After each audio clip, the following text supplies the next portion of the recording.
All right. Well, welcome back, everybody, to Marketing Matters. This is our 4th episode, which is huge. We're pretty excited. Not with my normal co-host, Lance Bachman. Again, just like last week, he's actually up in New York City this week. He's speaking at the International Franchise Expo tomorrow, Friday. So sure we'll be Facebook Living that probably. So tune in to Lance speaking tomorrow. But that should be going. But unfortunately, he's up there now getting ready for it and doing some networking, so he won't be here today. I can't promise that he'll be back next Thursday either. I think he might be speaking at another conference, but don't worry. We got a busy couple of weeks coming up, but things are going to settle back down, and I know that he definitely wants to be here for it because we talked about all the topics beforehand, just me and him. So yeah, he's still very much involved. But either way, we have some really cool things to talk about this week. Going to be touching on Google a little bit, Bing, Snapchat gets a mention again, Facebook comes up. So some really cool stuff happened this week, and we actually were just talking about some things that happened today that we'll carry over to next week. But there's been a lot that's been going on kind of in this space this week, so hopefully it'll be a pretty good episode. But I am joined with my director, BJ Birdie, who was here last week. So BJ, thanks for being here again. Pleasure to be here. And also by our Director of Operations, CJ Bachman. So CJ, welcome to Marketing Matters. Glad to be on. Hopefully we can get some pretty good dialogue going on some of these topics. But without further ado, we'll jump right in here. So we'll kick things off with Bing, talking a little bit about Bing. Obviously not an incredibly large part of the market share of people who use Bing, even probably smaller for people who use Bing images, but Bing has kind of brought back visual search in a new kind of way. It was here before in like 2012 in a slightly different, more dumbed down version, but they've brought it back kind of in a visual search 2.0. And for those that don't know, the idea behind the visual search is that if you're if you're looking for an image on Bing, suppose you're looking for like bedroom decor ideas, and you see a pillow or a nightstand that you like in that image, you could actually hone in on that particular item, and then Bing will find you, to the best of their ability, some related images based on what you kind of honed in on. So interesting, but what do you guys think about? I mean, you both used it, so any thoughts on? Yeah, I mean, when you brought it to my attention, I was like, I swear I did this before. Yeah. It's a revised approach. Previously used to be you'd have a web of a picture, so this picture webs out to these pictures, which webs out even further. It was a different way of doing it. They've refined it, made it much more modern, which you can trace the image and hone in on it. Is it foolproof? Absolutely not. We saw misfire and bring back kind of the wrong things. But at the same time, I truly think you have Bing here who is really trying to show how they can be different to even try to begin to compete on what is Google's level. Right. And I mean, without getting like too sidetracked, we see Bing kind of making some moves. Like they're bringing back, or they're really amping up their rewards program for people who actually search on Bing. So like, in a way, paying people to search on Bing through their point system. So I guess this is sort of just another functionality that they're trying to add to maybe swing people back. I don't know. Yeah, and it's the functionality itself is kind of neat. So we were doing, even before the show, we were looking at, like you said, bedroom decor and trying to target a lamp specifically. And it brought bathroom sinks back. But as you narrowed down that selection and targeted that picture a little bit more, started to get a bunch of different images with a lot of lamp ideas. So, kind of the Pinterest concept, if you really want to get some ideas and you want to take a look at it, it's really neat to be able to go in and see that. So you might like the lamp inside of a bedroom photo, and then as you go through and look at the images that they're suggesting, now you can really look at alternative options and be able to even take it to the next level. Yeah, I think that's like the main like use of it that kind of jumps to my mind. It's hard for me to think of like when this would be incredibly useful, other than like I see something in an image that I like, and maybe I want to see like more of it. But other than that, like I find it hard to like almost see how much I would really be wanting to use a feature like this. I don't know. You have to consider like it's probably really close, if not more, the same of what Google Goggles is trying to be. where you visually put your phone over something with the camera and it scans it for you and gives you information about Right. it. It's another way of doing that. Do we see either taking off and people really going out of their way to search as such? No, we're trained to think that we need to use either voice search or actual search to get directly to the answer we want. But I think there's going to be a plethora of new gimmicky ways to get information, whether it's for images or for businesses coming through all the search giants. Yeah. I mean, it is really cool. I mean, there's been a lot of mixed feelings with it, kind of like what we all had with it. It seems to work really, really great with some things, and then maybe we're not, honing in correctly or whatever, or getting it as narrow, and maybe we're messing it up, but who knows? Or maybe the image that you're looking at initially isn't that great of an image to begin with. So, and then as far as like, my first thing was, well, does it work on people? Like, can I find a group photo of myself and hone in on my face and it'll pull up my Facebook or whatever? And the answer is like yes and no. So it works on some pretty well-known like celebrities. It'll work on some athletes.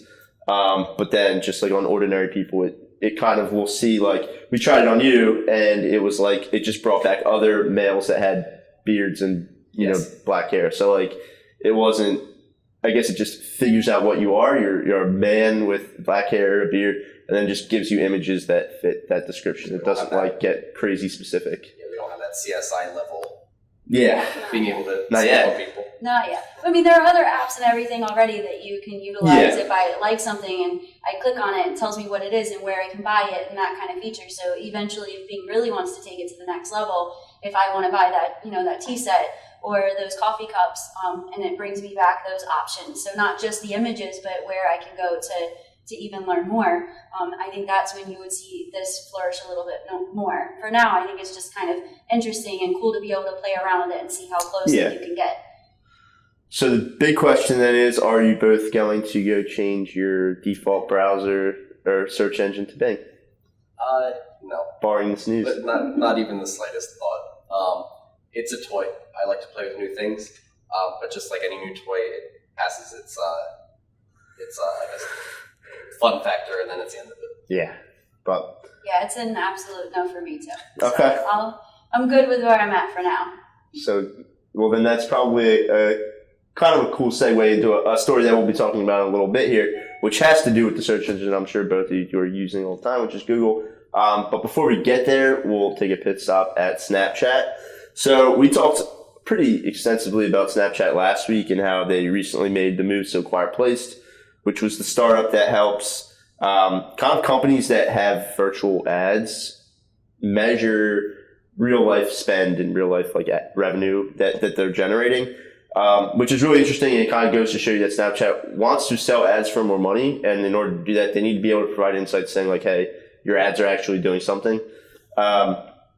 So they released another like couple of big pieces to the puzzle this week with a whole partners program where now there's specific agencies around the country that they're going and kind of offering this training and getting them really up to speed so that they can get sort of favored when their Snapchat's referring clients to experts to help. But they've also released a lot of functionality to the platform for people to just do it themselves. Snapchat as a whole, like their ad system's kind of weird because it's not really normal. It's not like a remarketing ad or a display ad where you just make an image. It got some like a weird overlay. A lot of it has a crazy, there's a lot of things going on with the facial recognition and putting something on your head or doing something crazy in the background. People don't even really know where to begin to like make something like that. If you wanted to make like a McDonald's ad, well, I wanted to turn somebody's face into Ronald McDonald, I wouldn't have no idea how to start to creating an ad. That's not just making an image, that's like AR and all that. So a lot of people were turned off, I think, by trying to make Snapchat ads. So they released all these different tools and functionalities to kind of make it really easy where you don't need any fancy, expensive software. You can make simple video ads that just play in between people's like stories and things like that. So I think that's really cool, like a cool feature to see them kind of offer up like this really easy to use platform where you can go in and make video ads in minutes. So yeah, and let's look at the big picture because acquiring the other company we talked about or working with them, right? Right. Snapchat is at a point where it knows it needs to change. It had a great product when it first came out. It was new, it was different, it flourished, And now we have something that went public, IPO, right? People bought stock in it, and it slowly declined because it was like, oh, well, I can go make money over here on these social media platforms. On this one, what can I really do? So Snapchat's trying to put on their big boy shoes and really say, listen, we're going to take a step further, get you the metrics so you can validate how well your business is performing on Snapchat. And not only that, they're trying to also go on the other side of the fence, which is the agencies, the marketers and stuff, which are going to help support that ecosystem. Do I see it working out? I think we're going to have to wait and see. I think they're at a huge turning point that if all this takes off and really works, you're going to see Snapchat evolve into something so much more Snap, which is the overhead brand. But I'll just have to wait and see. I think, honestly, every dog has its day, and we have to look at the demographic. We have to look at the audience. For someone who has a 14-year-old kid, he's on Snapchat all the time, and definitely not using it for the intended purpose that it originally came out with, many years ago. So we have to really look at how are we going to target these individuals who are now getting older and starting to be part of the commerce and start, being customers and purchasing items and catching their attention. The same thing as YouTube catching people's attention and kids coming and they want their parents to buy them hoverboards and this and that because this YouTuber, we're seeing the same thing with snappers, whether it's a new sneaker that's coming out or whatever it may be. So I think everything they're doing right now, kind of like Google always planning 10 years out, Snapchat is building something around this particular demographic, the millennials, or even the generation after that, and they're really building something that is going to be able to drive business at that point.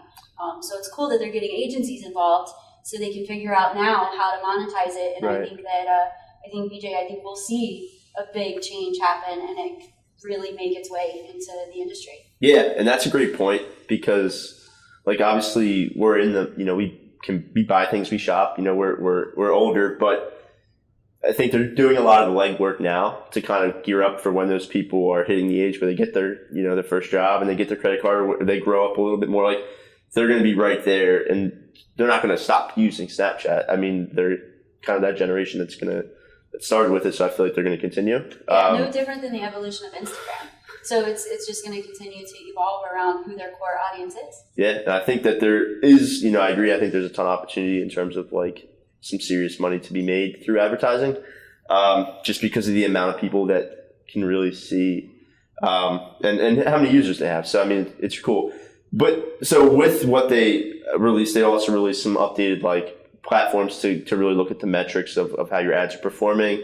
And they really allow you to kind of create your campaign and go with it from start to finish. So before it was a lot trickier of setting up an ad. There's a lot of back and forth. And now you have the ability to have complete control over your campaign and to create it, launch it, track it, change it, whatever you want to do, set your budget. So they're really trying to mimic what a lot of the other social media platforms already have, which is Facebook's ad manager or whatever it might be, which is, I think, a no-brainer, and it was just something that was going to come eventually and they needed to kind of do so. Yeah, definitely a long time coming. Yeah, and then as far as Snapchat's overall their goal, I think that they just need to kind of prove that they can sell ads for what they want to sell their ads for. I mean, their ultimate goal is to say hey, we can provide actual revenue, whether it's through an online purchase or through someone going to your physical location, through our ads. So I think this is all sort of a culmination of them just trying to prove value, and ultimately, because like you mentioned, they went public, their first quarter numbers were lower than expected, which was, a big stink, but they definitely made some moves in quarter two, and you can kind of see it. So we'll see how it pans out. It's a company that knows they need to shift, change, and evolve, and not just let it die out. So, I mean, we saw it with MySpace, and they stuck with music, and then that was the nail in the coffin, right? Yeah, but I use it, so we'll see what happens. I usually just skip over the ads, though, to be honest, when they come up. So I don't know. Maybe they can prove some serious value, but we'll definitely have to keep an eye on it. I think they'll surprise you. Yeah, and like I mentioned, we would be talking a little bit about Google today with the quick pit stop to Snapchat, but Google made some noise this week by announcing, well, it was actually announced it was announced before, but it was sort of released to everybody now this week, which is their website builder, which is linked to Google My Business. So if you were to go through the process of starting like a Google My Business from scratch, basically you have a store, you sign up, you get your Google My Business, you get it all organized. The next step would Google say, do you want to build a website through like our little builder? And to be clear, it's a single page website.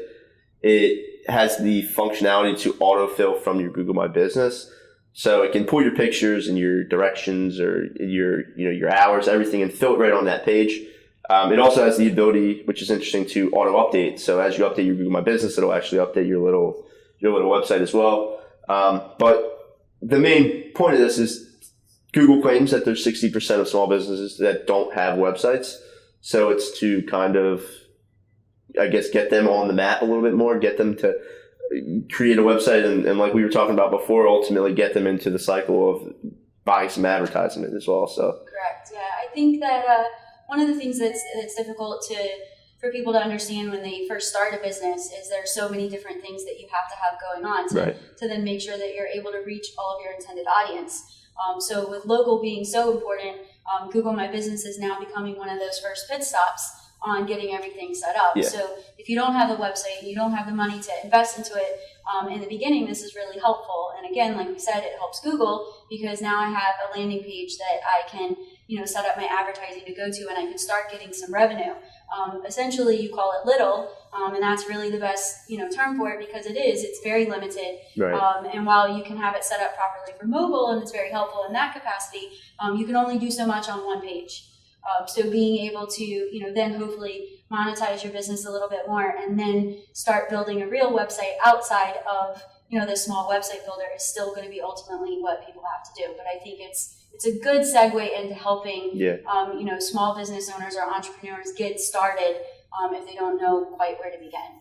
Absolutely. And at this point, there's literally no excuse. You said 60% of small businesses, right? According to Google, there's 60% of small businesses that don't have. And you both hit the nail on the head when you were talking about this is a gateway to advertising with Google, right? We can all acknowledge that. But at the very core of it, it's a no-brainer. The Gmail is free. The Google My Business account is free. And it's your time to click a button and auto-populate to get that page on the site. So if there's that many small businesses that don't have a website, there's pretty much no excuse at this point. Yeah, and I think the segue is a great point. Like, obviously, it's not going to have the functionality of a multi-page website. Mm-hmm. You won't be able to rank for the things that you would most likely be able to rank for with a multi-page website where you can put content and everything like that. But yeah, like if I have a Facebook page for Anthony's Firewood for sale, like if I have a little small business on Facebook where I sell firewood, like this is a no-brainer to create a page in the meantime. I don't necessarily want to rush building like a huge website until I see if this might go somewhere, for example. But, there's no reason not to do this. And one of the interesting things that Google says it's for, like obviously they want people to have websites and things like that, but they say it's also to kind of collect even more information about the small businesses that are out there and begin to like map them better and like get actual information about those businesses into like their system, because there's still so much of it out there that they don't have. So whether it's somebody selling t-shirts on Facebook, like they might not have that, kind of information for that business. So this is one of the ways to encourage people to like get their business on the local map and all of that. So I thought that was pretty interesting as well. Do you think you'll see a paid version of this come out later for those people who do want to take it to the next level? A paid version as in like you can pay a little extra and get more functionality from it? Multi-pages or more functionality. Like, well, so if this is beneficial, I kind of see those business owners now saying, okay, now what's the next step? I almost imagine, and I don't want to put this against other website builders out there. I was going to say. But like you think about one-on-one, you think about GoDaddy, it's like, okay, you have your free version, your premium version, whatever it may be, but conveniently there's advertisements on it and everything. So it might be a way for Google to extend its ad network. And then if people really want to buck up, then you get the clean version of it and stuff. So maybe. Yeah, I mean, you almost say like, will Google make sort of like a Google friendly, like a really super Google friendly version of Squarespace or a Wix or something like that too, like where you can pay kind of like what you pay for a Squarespace or a Wix website, but it's through Google's sort of platform as well. So that could be. They have all the capabilities between the shopping feed and everything else. I mean, it would be very easy to say, for X amount, you can now have a premium package, and you Right. can add your shopping feed in here. Even Facebook, you can sell right directly from Yeah. Facebook. Marketplace. So I don't see this being too far off from those opportunities being available. And I don't think it would be a bad idea because you're super limited with what you can do with this. Like, I looked at a couple, like Blumenthal, he made one for one of his clients, and I was looking at it, and White Spark made one as well. And it's super, super basic. Like, you don't have the opportunity to edit your meta information, which is sort of the back end side of things, but it's very important for SEO. There was a couple, you don't have anything for structured data, or any social sharing buttons or anything like that. I heard it was really hard to make like a clear call to action, button. It's more for like, hey, you can put your phone number, your directions, your hours, some photos of your business, but like, it's really sort of just bare bones. Yeah. So But look, there's two things you are getting with this. You're checking out with mobile friendly speed with Google, right? Yep. And or page speed, excuse me, and then you're also checking out with mobile friendly side. yeah, So two pieces of the puzzle right there. And again, like I said, it's a no-brainer. You have to just click a mouse. yeah. And there's no excuse not to have one. If you don't have a website, it's a perfect opportunity while you maybe gear things up or ramp things up to make a website. This is such like a no-brainer, I feel like, in terms of building a website. So could be very interesting. I'd like to mess around with it. Maybe I'll just put in Anthony's Firewood for now and set it up at my house, and then You have some time between now and the next snowstorm. So yeah, I can gear up my Google website. But it also had a weird URL thing where it was like, it would be like Anthony's Firewood .business.site or something like that. It was like a 3-part URL, and I think you had the ability, if you own a domain, to swap it, but if you don't, that's the given one. And I thought that was kind of odd, but they just look really The weird. ability on the paid side of things to change that destination URL or display URL and still manage to get people where you want them to go. So. There's a lot of opportunity to pay, like Google wins no matter how this pans out. $5 for a call to action button or something. But yeah, just Google making some noise. So, and this has been talked about. You kind of mentioned when you and Joanne went to Pittsburgh that this was teased a little bit there Yeah, as well. absolutely. They really kind of almost announced it at that point. So that was a Google partner conference in Pittsburgh, I believe it was, about 6-7 months ago. Yeah, it was a while ago. Yeah, and they dropped the hint that this was happening and this was going to be available. At that point, it really wasn't public knowledge. So there were a lot of people that were like, no, there's no way, but here we are. Yeah, here we are. And I mean, it's a good move for Google, I think, but definitely have to see where it goes with any type of paid features. That'd be interesting. I think it's inevitable, like CJ's saying. And then from one search giant to another, or what was a search giant, Yahoo was in works with Verizon. Verizon was trying to acquire Yahoo for a couple of months now. There were a number of data breaches that affected obviously millions of people. They were pretty big stories. That snagged a lot of the negotiations. It also dropped the price pretty significantly because of all these issues. But just a couple of days ago, it officially went through where Verizon did acquire Yahoo for $4.5 billion, which is definitely pretty sizable. I think what they paid for AOL was like right around that price in 2015. It was like 4 point something as well. So kind of right in the same ballpark. But the vision here is to have AOL and Yahoo kind of combine and they become Oath. And then Oath is this new name of this company, I guess. And they have 50 plus sort of media consumption and technology brands all together in one sort of under one umbrella of Oath. They're all under Oath is the joke I thought of on my way in today. You're so proud of yourself. Yeah, so they're all under Oath. Glad you found a way to drop that in. To rattle off a couple, TechCrunch, HuffPost, of course AOL, Yahoo, Tumblr, Flickr, like they're all under the Yahoo umbrella, so now they'll be over there as well. But it's pretty impressive. Like I didn't realize how many companies that fall under AOL. Like I didn't know TechCrunch fell under AOL and etc. And then also people don't realize how big Yahoo was either. Like Flickr is a Yahoo property and all that, Tumblr. So they have potential to, reach a good amount of people, like a good amount of, I guess, just users out there. It's just going to be interesting to see what they do with it. I have no idea because you go to oath.com and there's almost nothing there. It literally just says, now that the deal is done, we'll reveal what our plans are this summer. And it was like, well, I have no idea. So could be interesting to see though. Yeah, I mean, like you said, there's a ton of big brands there, and now they're all together. So it's like, are we going to continue to get the quality material we expect? Are they going to try to embellish it too much and it all becomes an intertwined network? We're going to have to wait and see. But if we're, I won't say picking on Yahoo, but singling Yahoo out, they needed this more than anything. Right. I know what's her name, Marissa Mayer. Yeah, right? She resigned as a part of it. I know there were high hopes put on her, but I think there was a lot of issues that were pre-existing just put on her shoulders, so she was set up to fail. But I think Verizon acquiring this and becoming Oath altogether, I think you're going to see Yahoo flourish and become something a bit more different, maybe more refined than it once was. Yeah, I mean, I don't know. Like, to me, AOL, I don't know who uses AOL for, like, anything. And Yahoo, after all the scares, like, it was pretty much like a no-brainer to switch, if you're using them for email, to switch. I mean, Gmail is a pretty, like, they were just waiting with open arms when everything was going down. And people were switching from Yahoo. So as far as like what they do, I mean, I honestly don't really know.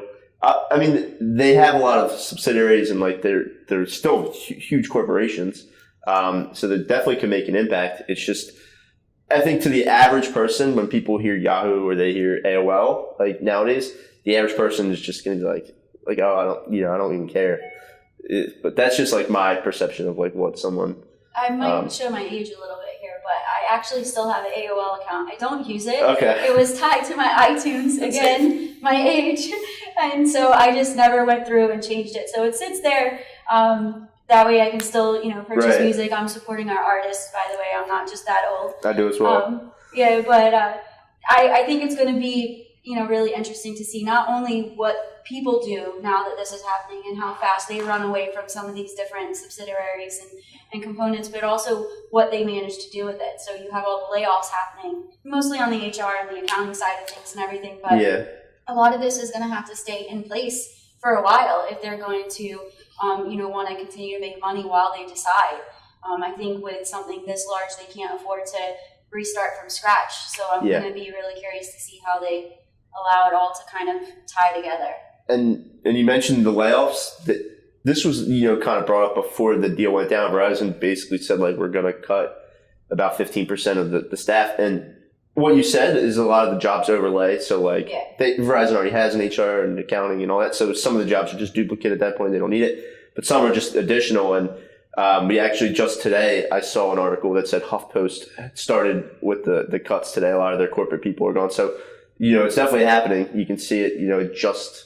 The deal happened 2 days ago, and the cuts are starting today and yesterday. So it's going to be definitely a ripple. Verizon's not going to back down from saying we're going to cut about 2,000 jobs, but we'll have to see. And all of this is going to be, Oath is going to be run or headed by Tim Armstrong, which is the CEO of AOL now, and like you mentioned, Marissa Mayer, the CEO of Yahoo, has stepped down, but has been paid pretty significantly over her time at Yahoo. So I think she'll be all right for a little while. Yeah. So, and then also carrying on, this was really interesting. So Facebook released a study this week that kind of showed basically what we already know. And I think this is sort of like their subtle way of just saying like, just to kind of like bring it home. But Facebook went ahead and did a study. Now, granted, for full transparency, it was a pretty small study, but it just goes to show you. So they took a show that premiered in fall. It was like a big TV show.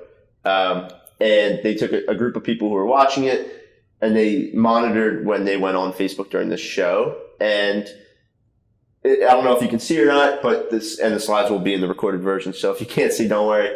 But all the big spikes here are the commercial breaks. So Facebook's basically saying like, if you're spending money on TV commercials, you're wasting your money because no one watches the TV commercials.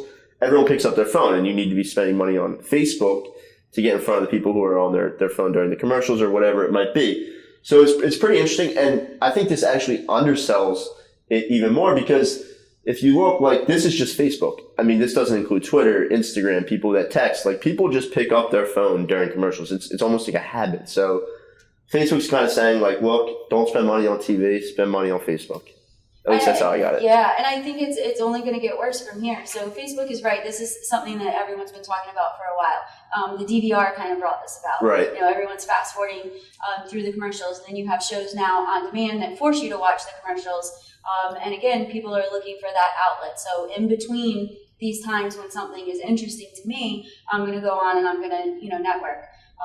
And I think that, again, going back to the generations coming up and the individuals who are actually, going to be our next purchasers, they are multitasking. So not only are they, during the commercial breaks picking up their phone, but they're actually watching a TV show, texting someone, and looking at a YouTuber all at the same time. So we need to, if we're going to ask them to buy something and create that micro moment, as everyone calls it, we have no choice but to do it socially, because those other opportunities are not going to exist. They're just not. Yeah, I agree. And I mean, it's pretty scary. Like you mentioned, people are on their phone. And part of me thought, well, maybe this is skewed because they said it was the premiere of a big show. So I thought, well, maybe everyone wants to check Twitter or Facebook every commercial to see what people are thinking about the show or to get reactions of what people are thinking about the show. But I still think that this just holds really true. But think about us. So there's three of us sitting here. Do you watch commercials? No. And you have your phone in your lap, right? Always. So whether you're responding to someone's text or, like you said, you're going on to Facebook or you're going on to Instagram, you're going on to Twitter, that's three people in this room and none of us watch commercials. Yeah. So I buy things from Facebook all the time because I'm sitting there and bored, I see an ad, then I click through. It's human nature now. And I couldn't agree more. But not only that, commercials are for the masses and they're targeted based on the channel they sit on, right? Yeah. So if I know I'm going to get a more end user experience and get something that applies to me on my phone, which is me and my social media, me and my whatever, right? That's where I'm going to be, and that's where we're going to be, and that's where the younger generations are going to be. I think this is just a sheer eye opener. It says, listen, this is fact. You can't deny it. You should be advertising with us. Yeah, and that's why I think this whole study was released. And like you mentioned it, Facebook, you can. You're getting things that you've looked at before. You're getting ads that are specific to you, things you've liked, things you whatever. Whereas with the TV, you're just getting the ads or the commercials that everybody else is getting. They put it on the channel, which is sort of their way of getting their targeting down. But it's not going to be anywhere near the capability that you can target somebody on Facebook or anything like that. So yeah, it's definitely a power play. I feel like by Facebook to kind of release a little study like this to say the number one time during the show people use their phones is during your advertisements on TV. So I think too, it's the TV in general is going to have to revamp as far as if they want to compete with what's going on now. Absolutely. And we're sitting here, and this is recorded, so their product placement is going to become bigger and bigger and bigger in TV shows and movies. Yeah. And they're going to have to figure out a way television is to kind of monetize it. So we're looking at the Snapchat, or we're looking at Bing and being able to hone in on that picture. I think in the future we're going to have to see, I'm watching a movie, look at her dress that she's wearing, and be able to take a quick image and find out where did she get that dress. Right. I can literally purchase that while I'm watching that TV because I saw it. If they're that commercials are going to have to somehow be embedded in what it is that we're watching. So social's not going to be the answer to all of it. If I'm sitting there and I'm watching a 2-hour movie, I'm either not paying attention to that movie, or product placement and ads are going to happen within that concept, and it's going to have to be organic or natural, or else people then aren't going to want to watch that. So I think something like that is going to have to happen.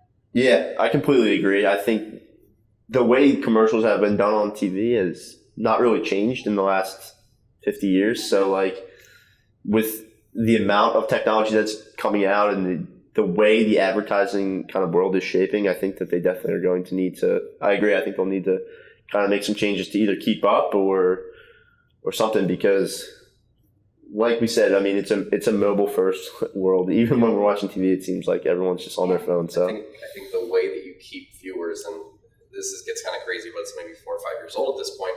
I think it was LG at CES unveiled a TV that actually scanned what was going on in your living room or wherever your TV is placed, and brought back ads based on what it saw. So if you were eating spaghetti, it's going to give you Italian ads. Not practical. People don't want that in their face. Yeah, extremely creepy. But maybe we evolve to a point where Facebook or Google takes the reins and says, listen, you're going to log into your TV now, offer TV, and because you're logged in, no different than on your phone, you're going to get stuff targeted for you, which is going to make for much more individualized experiences. But it also addresses, okay, what about the people sitting next to me in the room, my family, my friends and stuff. So it's a wait and see type of thing. But yes, I think something has to give sooner or later. Yeah. And if we look at movies from years and years ago, product placement wasn't allowed. So you would see the fake names of a drink or a potato chip. And now we've completely moved away from that. And if we want to talk about Coca-Cola, there's Coca-Cola. And the next step in that is figuring out, okay, since no one's watching my Coca-Cola commercial, how am I going to allow people to have that mindset? So I think that I think Facebook hit the nail right on the head, and that I don't care how large the study was, I think you would have gotten the same result all the time. Yeah, absolutely. Because we're not sitting there and watching those commercials through. So except maybe during the Super Bowl. Yeah, that's what we were talking about. So that's why I kind of said, they pretty much confirmed what we already all assumed. We kind of assumed everyone was on their phone during commercials, but it was interesting to see Facebook kind of subtly say, like, look, just so you guys know. But so that kind of wraps it up this week. It was a big week. Covered some pretty big stuff, everything from Bing to Google. Touched on Facebook, like I said. Next week, we'll be back Thursday at 1:15, so tune in, and hopefully we can bring some pretty exciting stuff next week. So thank you both for joining me, though, by the way. Thanks for having me. Yeah, absolutely.